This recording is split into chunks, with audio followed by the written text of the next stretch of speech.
Welcome back to another deep dive on the Explainer. Today, we're doing something, well, a little bit different, and honestly, a lot more chilling. We're stepping away from our usual data charts and walking straight into the dark. We are going to break down a really visceral, beat-by-beat visual storyboard of a deeply terrifying journey. It's based on the short narrative, The Shadow of the Hollow Oak. You know, it's that classic setup, a midnight dare that goes horribly, irreversibly wrong. We'll be looking at exactly how environment, sensory deprivation, and pacing all combine to create just pure horror. So let's see what's waiting for us in the trees. Listen to this. Every crunch of dry leaves beneath his boots sounded like a gunshot in the quiet night. That single sentence right there, it violently shifts the atmosphere. It completely isolates our protagonist, Max, and really us as the audience right out of the gate. I mean, imagine that immediate change. You've just stepped away from your friends, the iron gates close behind you, and suddenly, you are completely alone.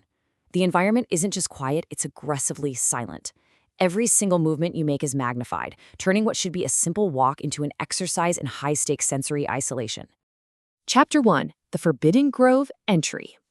Consider the exact threshold Max crosses here to set the stakes. Behind him is the main road. That represents the modern world, absolute safety. His friends are standing right there, laughing, filming him on their phones like it's all just some harmless joke. But ahead lie the Whispering Woods. And the exact moment those heavy iron gates creak shut, all that laughter is completely cut off. It's instantly replaced by an eerie, suffocating silence. It is literally a masterclass in building immediate claustrophobia through juxtaposition. His safety is actually locked away behind him. The absolutely crucial point here is understanding where Max actually is. The Whispering Woods isn't just some passive backdrop, right? It's an active, breathing antagonist. It's this dark, twisted forest shrouded in a dense, ghostly fog that literally swallows the tall pine trees. Try to imagine the physical chill in the air. A drop in temperature so freezing cold that it turns Max's very breath into thick, blinding plumes of mist. All he's got is the weak, flickering beam of his flashlight, trying and failing to cut through that heavy shroud. The environment itself is working against him. Chapter 2. Deeper into the Shadows. Watch how incredibly fast this terrifying descent spirals. At midnight, it starts simply enough, a foolish dare at the gates. But just minutes later, the whole situation devolves. The shadows around him start this unnatural warping and stretching. It's deeply disorienting. Then, as he gets deep in the grove, the visual terror actually gives way to auditory terror when he starts hearing hypnotic whispers. And finally, pitch black silence. This escalation shows us exactly how fast a totally mundane situation can spin completely out of control into a nightmare of absolute isolation. Right between those moments of escalation, the environment itself becomes a physical threat. The ancient trees seem to actually lean in close to him. Their gnarled branches stretch out, acting literally like skeletal fingers clawing at his jacket as he walks by. Now, either the forest is tricking Max's fear-addled mind, or it is actually coming alive to grab him. Every twisted, warped shadow makes his progress feel way less like an exploration and more like he's just walking willingly into a snare. Chapter 3. The Chained Hollow Oak. Through all that gloom, Max's flickering flashlight finally reveals something, frankly, impossible in the dark. It's a massive, hollow oak tree wrapped in rusted iron chains with a deep, black void inside the trunk. I mean, think about the sheer tension and the horrific psychological implications of that for a second. Why on earth is a tree wrapped in heavy rusted iron chains? Chains imply imprisonment, right? What could possibly need to be locked away inside a deep black void in the middle of a forbidden grove? It just completely shatters whatever rational explanations Max might have been clinging to up to this point. And then the auditory horror kicks in, effectively sealing his fate. From that void comes a soft sound. Dozens of overlapping, raspy breaths calling out his name, pulling him forward against his own free will.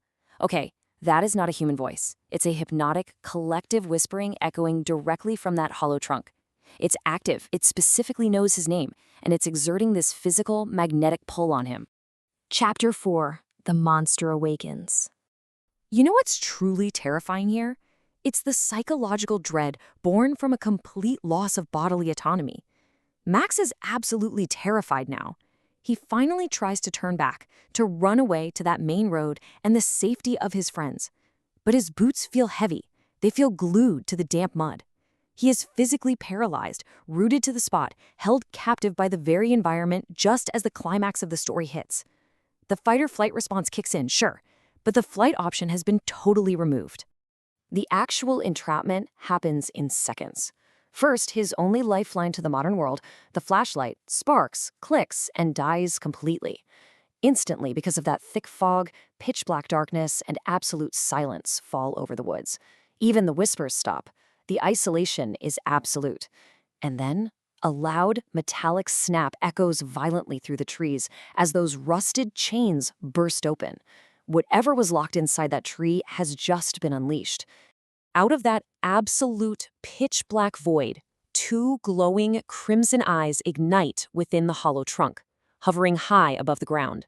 Imagine standing there, frozen in the dark mud, completely blind, totally defenseless, and suddenly, those twin red lights flare up, looking down at you from an impossible height. The sheer primal terror of that moment is palpable. The darkness is no longer just empty space. It is looking right at him. So, what exactly stepped out of that tree?